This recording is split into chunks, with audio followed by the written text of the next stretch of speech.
আচ্ছা আচ্ছা আন করেন আন করেন শুরু থেকে বলেন। প্রিয় শিক্ষার্থীবৃন্দ, তোমাদের সবাইকে 2021 সালের শুভেচ্ছা। আমাদের কসাইটুলি মুসলিম একাডেমির অনলাইন ক্লাস বিগত কয়েকদিন আগে শুরু হয়েছে। আমাদের টিচাররা, অন্যান্য টিচার, শিশু থেকে দশম শ্রেণী পর্যন্ত আমাদের এই অনলাইন ক্লাস শুরু হয়েছে। তোমরা সবাই এই অনলাইন ক্লাস অংশগ্রহণ করবে এবং অনলাইন ক্লাসের সময় তোমরা যদি অ্যাড থাকো আমাদের সাথে, তাহলে আমাদের স্কুলের যে পেজ আছে কসাইটুলি মুসলিম একাডেমি অনলাইন ক্লাস, এই অনলাইন ক্লাসের সাথে অ্যাড থাকলে তোমরা আমাদের ক্লাসগুলো দেখতে পাবে। আমি মোহাম্মদ ইমদাদুল ইসলাম, সহকারী শিক্ষক কসাইটুলি মুসলিম একাডেমি। আমি তোমাদের নতুন বছরে অষ্টম শ্রেণীর গণিত ক্লাস নেব। গণিত ক্লাসের নেওয়ার পূর্বে আমি আবারও সবার সুস্বাস্থ্য কামনা করি এবং করোনাকালীন সময়ে সবাইকে স্বাস্থ্যবিধি মেনে চলাচল করার জন্য আহ্বান জানাই এবং একটাই স্লোগান থাকুক, আমি সুস্থ থাকি এবং আমার দেশকে সুস্থ রাখি।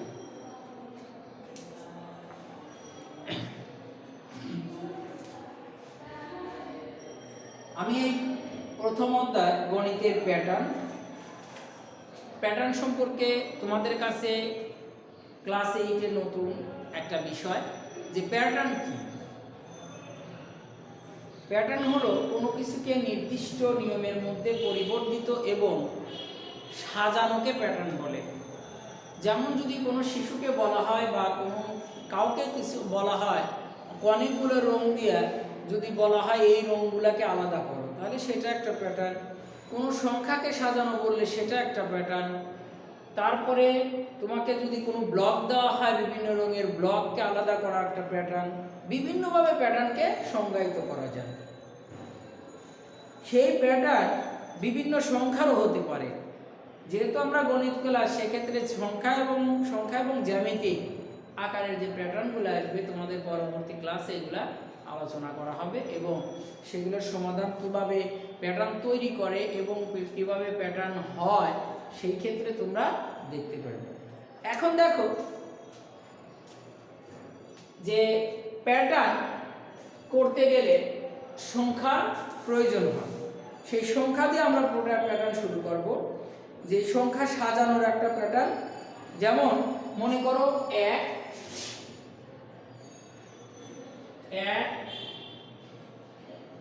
4 7 10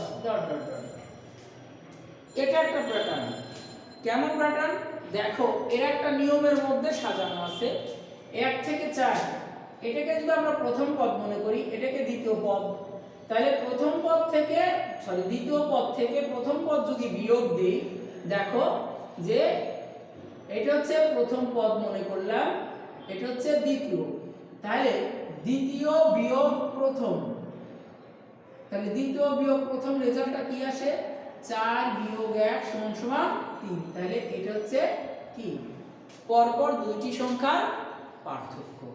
পরপর দুইটি সংখ্যার পার্থক্য। ঠিক একইভাবে আমরা যদি আবার এটাকে মনে করি প্রথম, পরপর দুটি সংখ্যা, তাহলে 1 এর পর বাদ, এবার আসো 7 4, তাহলে 7 বিয়োগ 4 সমান 3।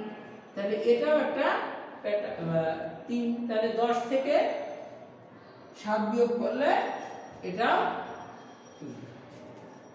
তাহলে এরপর আমরা দেখলাম কি পরপর দুইটি সংখ্যার পার্থক্য হচ্ছে কত? 3। আর এটা হচ্ছে কি প্যাটার্নের সংখ্যা বা তালিকার সংখ্যা। আমরা লিখতে পারি যে তালিকার সংখ্যা। আর এটা হচ্ছে পরপর দুইটি পদের পার্থক্য।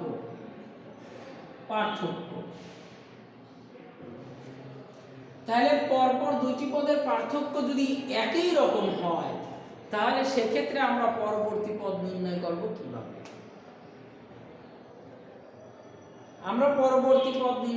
কিভাবে? সেটা আমরা একটু পরে আলোচনা করব।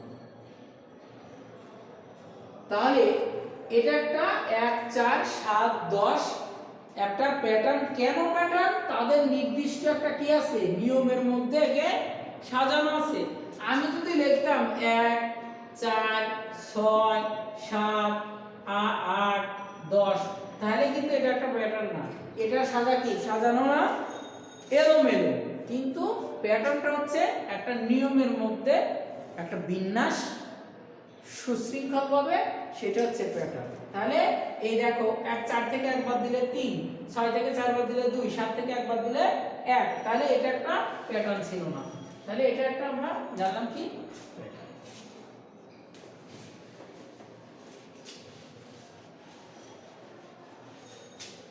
প্যাটার্ন। আলোচনা করতে গেলে এখন আসো যে আরো বিভিন্নভাবে প্যাটার্ন হয়। এবার আসি আমরা মৌলিক সংখ্যা, কারণ আমাদের মৌলিক সংখ্যা এখানে প্রয়োজন। উপর ক্লাসে তোমরা যখন 9 উঠবে, এসএসসিতে দিতে যাবে, এসএসসি দিতে যাবে, তখন পরবর্তীতে 9 ক্লাসে উঠতে গেলে তোমাদের প্যাটার্ন দরকার আছে। এখন আসো মৌলিক সংখ্যা কাকে বলে? যেসব সংখ্যাকে বা যেসব সংখ্যার এক ও ওই সংখ্যা ছাড়া অন্য কোনো গুণনীয়ক নেই তাকে মৌলিক সংখ্যা বলে।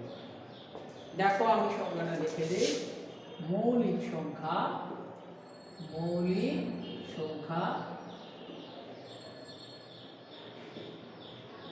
যে সকল সংখ্যার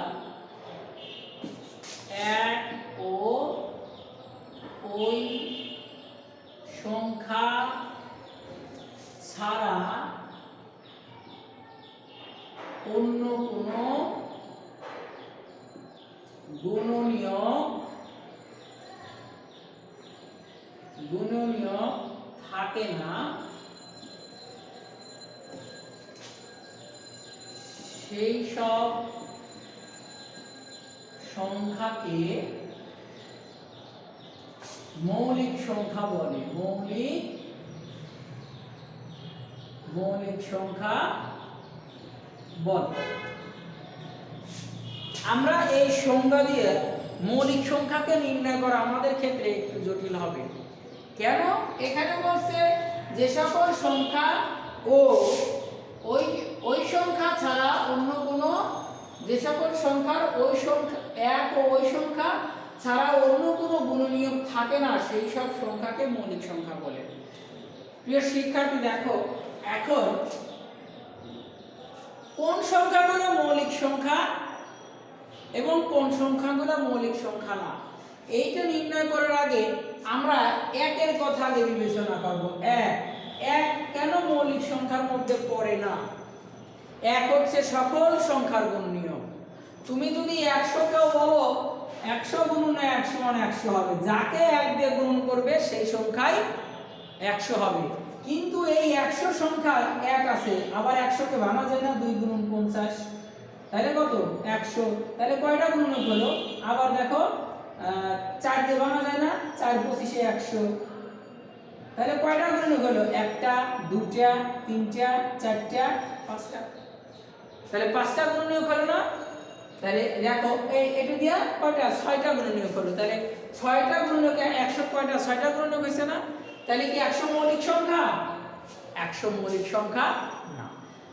কেননা আমাকে এখানে বলছে যে সকল সংখ্যার এক ও ওই সংখ্যা ছাড়া অন্য কোনো গুণনীয়ক থাকে না সেই সকল সংখ্যাকে মৌলিক সংখ্যা বলে। তাহলে এক ও আরো অন্য কোনো সংখ্যা গুণনীয়ক আছে বিধায় এই 100 মৌলিক সংখ্যা। আর এক হচ্ছে দেখো সকল সংখ্যার গুণনীয়ক, এক হচ্ছে সকল সংখ্যার গুণনীয়ক, এই কারণে এককে মৌলিক সংখ্যা বলা যায়। এখন কোন সংখ্যা বলে মৌলিক সংখ্যা? দেখো আমি 1 থেকে 100 পর্যন্ত একটা মৌলিক সংখ্যা, 100 পর্যন্ত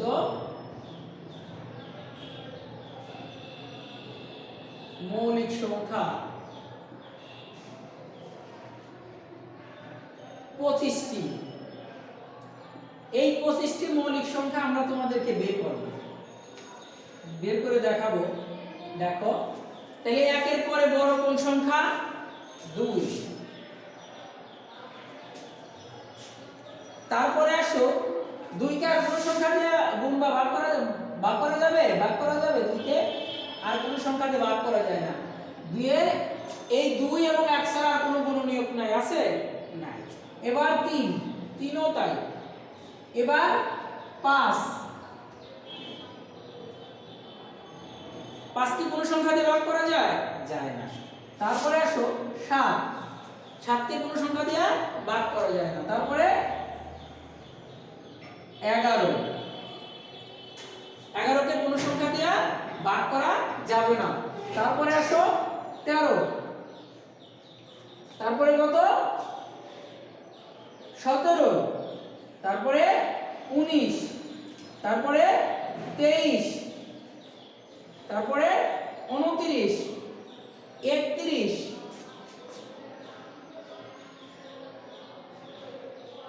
37, 41, 43, 47, 53, তারপরে কি 53 এর পরে 54 কে ভাগ করা যায়, 55 কে ভাগ করা যায়, 56 কে ভাগ করা যায়, 57 কেও ভাগ করা যায়, 59 কে ভাগ করা যায় না। 61 কেও ভাগ করা যায় না। 63 কে ভাগ করা যায়, 65 কেও ভাগ করা যায়, 64 কেও ভাগ করা যায়, 67 আসো 67 কে ভাগ করা যায় না। তোমরা তোমাদের কাছে ক্যালকুলেটর আছে, এইভাবে সংখ্যাকে আমি যে সংখ্যাগুলো লিখছি তোমরা সাথে সাথে দেখো ক্যালকুলেটর দিয়ে ভাগ করে দেখবে যে কোন মৌলিক সংখ্যা দ্বারা গুণনীয়ক 2, 3, 5, 7 বা ওই সংখ্যা এগুলোকে ভাগ করা যায় কিনা। তারপরে আসো 69 কে ভাগ করা যায় 71, তারপর আসো 73, 79,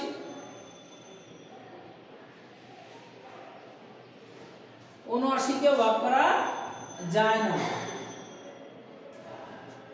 81, 81 কে ভাগ করা যায়, 9 ও 81, 3 দিয়ে ভাগ করা যায়। এবার 82 তো জোড় সংখ্যা, 83, 83 কে ভাগ করা যায় না। 84, 85, 86, 87, 87 কে ভাগ করা যায়, 89 কে ভাগ করা যায় না, 89। তারপরে কত? 90, 91, এখন কয়টা হয়েছে দেখো তো? 1, 2, 3, 4, 5, 6, 7, 8, 9, 10, 11, 12, 13, 14, 15, 16, 17, 18, 19, 20, 21, 22, 23, 24। কি আর একটা সংখ্যা আছে না? সেটা কি? 90, 91, 92, 93, 94, 95, 96, 97, 97 সংখ্যাটা অন্য কোন সংখ্যা দিয়ে ভাগ করা যায় না।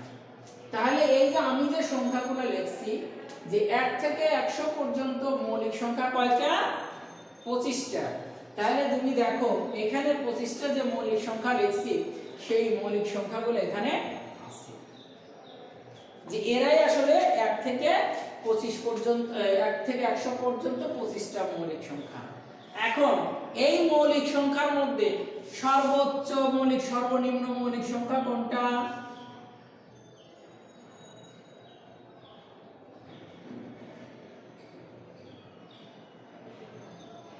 2। 2টা কি সংখ্যা? জোড় সংখ্যা। 2টা জোড় সংখ্যা, জোড় সংখ্যা। আর এই যে সংখ্যা লিখছি এর মধ্যে কি আর কোনো জোড় সংখ্যা আছে? নাই। তাহলে আমরা লিখতে পারি যে জোড় সংখ্যার মধ্যে একটা সংখ্যায় মৌলিক সংখ্যা, সেটা কোনটা? 2। এটা আবার সবচেয়ে ছোট মৌলিক সংখ্যা। আর সর্বোচ্চ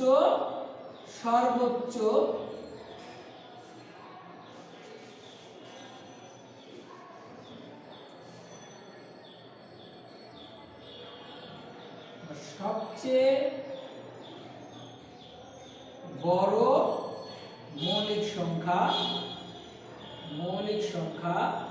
কোনটা? 97। তোমাদের প্রশ্নে এটা কি? বিজোড় সংখ্যা। এটা আবার এটা লেখার দরকার নেই বিজোড় সংখ্যা। তাহলে তোমরা ম্যাক্সিমামই বিজোড় সংখ্যা মধ্যে থাকে মৌলিক সংখ্যা, কিন্তু সব বিজোড় সংখ্যা মৌলিক সংখ্যা না। সব বিজোড় সংখ্যা মৌলিক সংখ্যা না। অনেকে হয়তো ভাবতে পারো যে মনে হয় বিজোড় সংখ্যা বলে মৌলিক সংখ্যা না। এই ভুলটা তোমরা কখনো করবে না। যে সংখ্যা এক ওই সংখ্যা ছাড়া আর কোনো গুণনীয়ক নেই, অর্থাৎ তাকে ভাগ করা যায় না, সেই সংখ্যাকেই আমরা মৌলিক সংখ্যা বলি। একটা পদ্ধতি আছে তোমাদের বইতে, যে পদ্ধতিটার নাম হচ্ছে তোমার ইরাটোস্থিনিস বা ছাঁকনি। ইরাটোস্থিনিস ছাঁকনির সাহায্যে এই মৌলিক সংখ্যাগুলোকে নির্ণয় করা হয়। সেটা তোমাদের শর্ট আকারে আছে। এটা তোমরা বইতে বাসায় তোমরা চেষ্টা করবে যে এটা কিভাবে বের করে, যে এই মৌলিক সংখ্যাকে কিভাবে বের করতে হয়। বোঝা গেছে?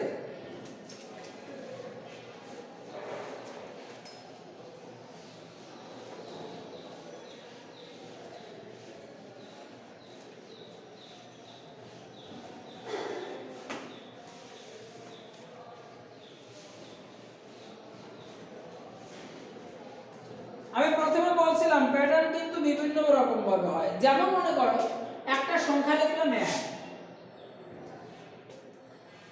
এর শেষেও 1, প্রথমেও 1, শেষেও 1, 1 আর 1 যোগ করলে 2, এর প্রথমে আবার 1 দিলাম, 2 আর 1 যোগ করলে 3, 2 আর 1 যোগ করলে 3, আবার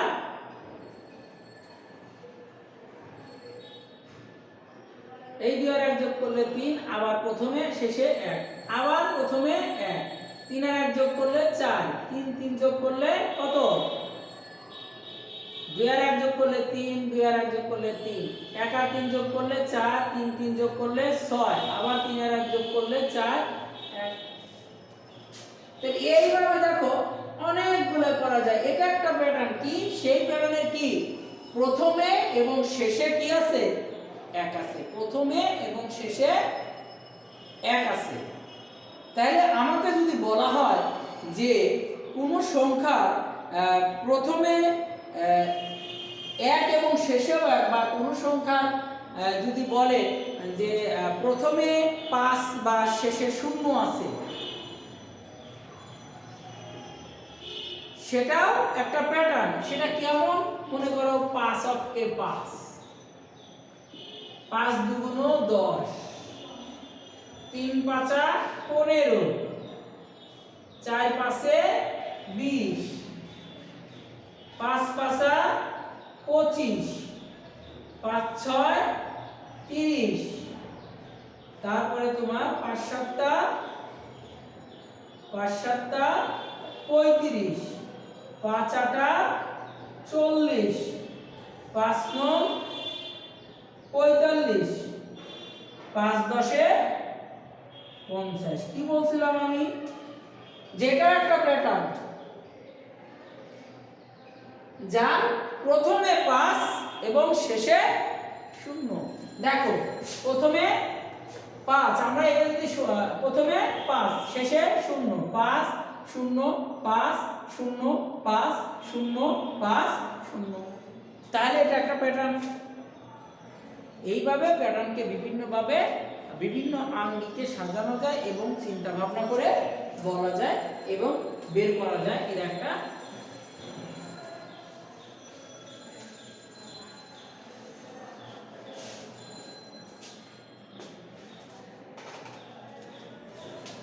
এবার আমরা আসি, দেখো যে আমাদের জোড় সংখ্যা আছে এবং বিজোড় সংখ্যা আছে। এই জোড় সংখ্যা যে বিজোড় সংখ্যা যোগফল বের করা। মজার একটা ঘটনা, 1780 সালে বিজ্ঞানী গাউস তখন ছাত্র, তার টিচার যখন সে তৃতীয় ক্লাসে পড়ে তখন তার শিক্ষক, গণিতের শিক্ষক তার সেই ক্লাসে একটা অঙ্ক দিল। সে অঙ্কটা হচ্ছে কি বলল, 1 থেকে 100 পর্যন্ত সংখ্যার যোগফল তোমরা বের করো। শিক্ষক বলল 1 থেকে 100 পর্যন্ত সংখ্যার যোগফল বের করো। তখন উনি বায়োলজি বলে বসে রইল। তখন বিজ্ঞানী গাউস শিশু বয়স, সে শিক্ষক ভাবলো এরা করতে করতে ক্লাস টাইম শেষ হয়ে যাবে, তখন অনায়াসে এরা কাজ করবে, বলবে পারবে না, তখন আবার অন্য ক্লাসে আলোচনা করা যাবে। কিন্তু এটা এই গাণিতিক প্রশ্নটা দেওয়ার পরে তখন ছোট বয়সে বিজ্ঞানী গাউস এই যোগফল বের করছে। সেটা কিভাবে বের করছে? উনি লেখছে আগে যে 1 থেকে মনে করো 100 পর্যন্ত বলছে, 1 মনে করো যোগ 2 যোগ 3 যোগ 4 যোগ dot dot dot dot dot dot dot dot dot যোগ 100। এখন এটা হচ্ছে কি প্রথম পদ, প্রথম পদ, এটা কি শেষ পদ। এখন সে কি করছে, এই প্রথম পদের সাথে শেষ পদ যোগ করছে, 1 যোগ 100 সমান সমান 101। তারপরে আসো এর আগের একটা সংখ্যা আছে কত, 99। সে এই 2 এর সাথে এই 99 যোগ করছে। তাহলে 2 এর সাথে যদি সে 99 যোগ করে তাহলে কত হয়, 101। তখন সে দেখছে যে প্রথম দিকে প্রথম পদ আর শেষ দিকের শেষ পদ যদি প্রতি ক্ষেত্রে যোগ করে কি দাঁড়াচ্ছে, 101 হচ্ছে। সে আরেকটা সংখ্যা যোগ করে দেখছে, এর আগে কি আছে 98। তো এরপর সংখ্যা কত, 3 যোগ 98, তাহলে কত 101। 100। তাহলে প্রতি ক্ষেত্রে প্রথম সংখ্যা প্রথম পদ এবং তার শেষ পদ যদি যোগ করে দেখে যে 100 হয়, সরি 101 হচ্ছে, তাহলে আমরা এটাকে কি 101। তখন 1 থেকে 100 পর্যন্ত জোড়া কয়টা, 1 থেকে 100 পর্যন্ত জোড়া, 1 থেকে 100 পর্যন্ত কয় জোড়া, জোড়া হচ্ছে 50টি। এই বিজ্ঞানী গাউস তখন ওই বয়সে ওই সময় সে কি করছে, এই সংখ্যাকে এইভাবে লিখছে। যেহেতু সমষ্টি নির্ণয় করতে বলছে তাহলে সে লিখছে সমষ্টি কিভাবে বের করছে, সমষ্টি সমান সমান, তাহলে প্রতিপদ কি প্রথম পদ যোগ প্রথম পদ যোগ শেষ পদ।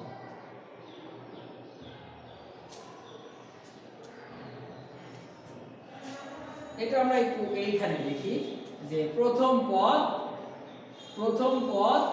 যোগ শেষ পদ গুণন পদ সংখ্যা কয়টা পদ সংখ্যা, 100। তাহলে একে 2 দিয়া ভাগ করে কি জোড়া বের করছে, কত জোড়া, 50টা জোড়া, প্রত্যেক জোড়ার যোগফল 101। তাহলে সে এইভাবে সূত্র দিয়ে বের করে এটাকে আমরা এখন লিখি কিভাবে, প্রথম পদ যোগ শেষ পদ গুণন পদ সংখ্যা ভাগ 2। তাহলে এইটা হচ্ছে আমাদের সমষ্টি সূত্র। এই সমষ্টি সূত্র দ্বারাই আমরা যে নবম ক্লাসে যে সমান্তর ধারা, সেই ধারা, এই ধারা সূত্র কিন্তু এটা থেকেই শুরু হয়েছে। এই কাজটা তিনি 1780 সালে বিজ্ঞানী গাউস, বিশিষ্ট গণিতবিদ, তিনি এই ধারা প্রবর্তন করেন। এইভাবে সমষ্টির সূত্র বের করা হয়। তাহলে আমরা জানবো সমষ্টির সূত্র কি। তোমাকে যদি বলা হয় প্রশ্নে যে 1 থেকে 50 পর্যন্ত সংখ্যা, 50 পর্যন্ত সংখ্যার সমষ্টি বের করো, সমষ্টি বের করো। তাহলে তুমি এই সূত্র প্রয়োগ করে সেই সংখ্যার সমষ্টি বের করতে পারবে। তাহলে এটা আমাদের মনে রাখতে হবে, সমষ্টি সমান সমান সমান কি, প্রথম পদ যোগ শেষ পদ ব্র্যাকেট দেয়া ইনটু পদ সংখ্যা ভাগ 2। এইভাবে আমরা সেই সমষ্টির সূত্র বের করতে পারব।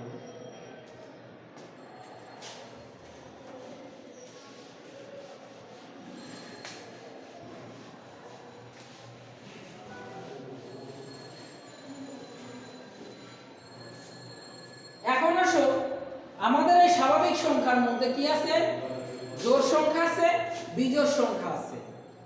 এই জোড় সংখ্যা এবং বিজোড় সংখ্যার কয়েক সূত্র আছে। যে যদি তো দেখো আমি লিখে দেই যে ক সংখ্যক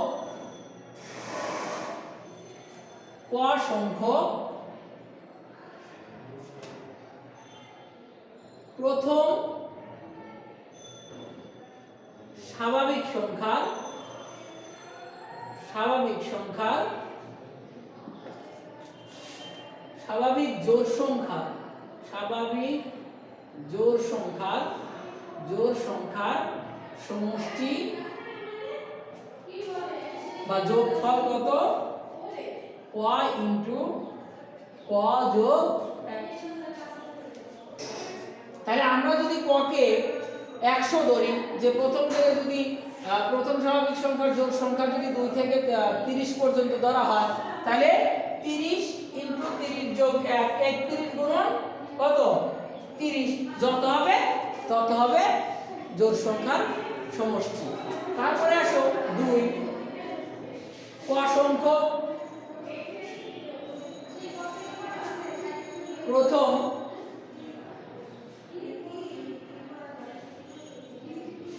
স্বাভাবিক বিজোড় সংখ্যার সমষ্টি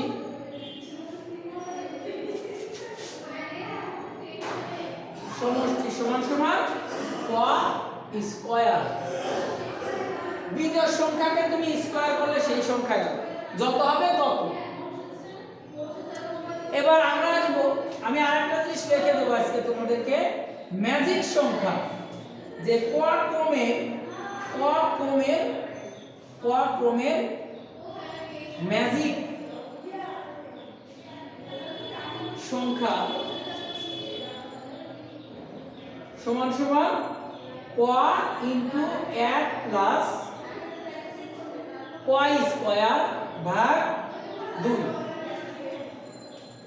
এই তিনটা সূত্র তোমরা আর সমষ্টির সূত্র যে আমি লিখে দিলাম, বের করছি। আমি আগামী ক্লাসে তোমাদেরকে এই কিভাবে প্যাটার্ন থেকে পরবর্তী সংখ্যা নির্ণয় করতে হয় তোমাদেরকে দেখাবো। আশা করি তোমরা এই সূত্রগুলো মুখস্থ করে রাখবে এবং তোমাদের যে একজন বিজ্ঞানীর আমি দৃষ্টান্ত দিচ্ছি সেইগুলাকে মনে রেখে তোমরা গণিতকে আনন্দের সাথে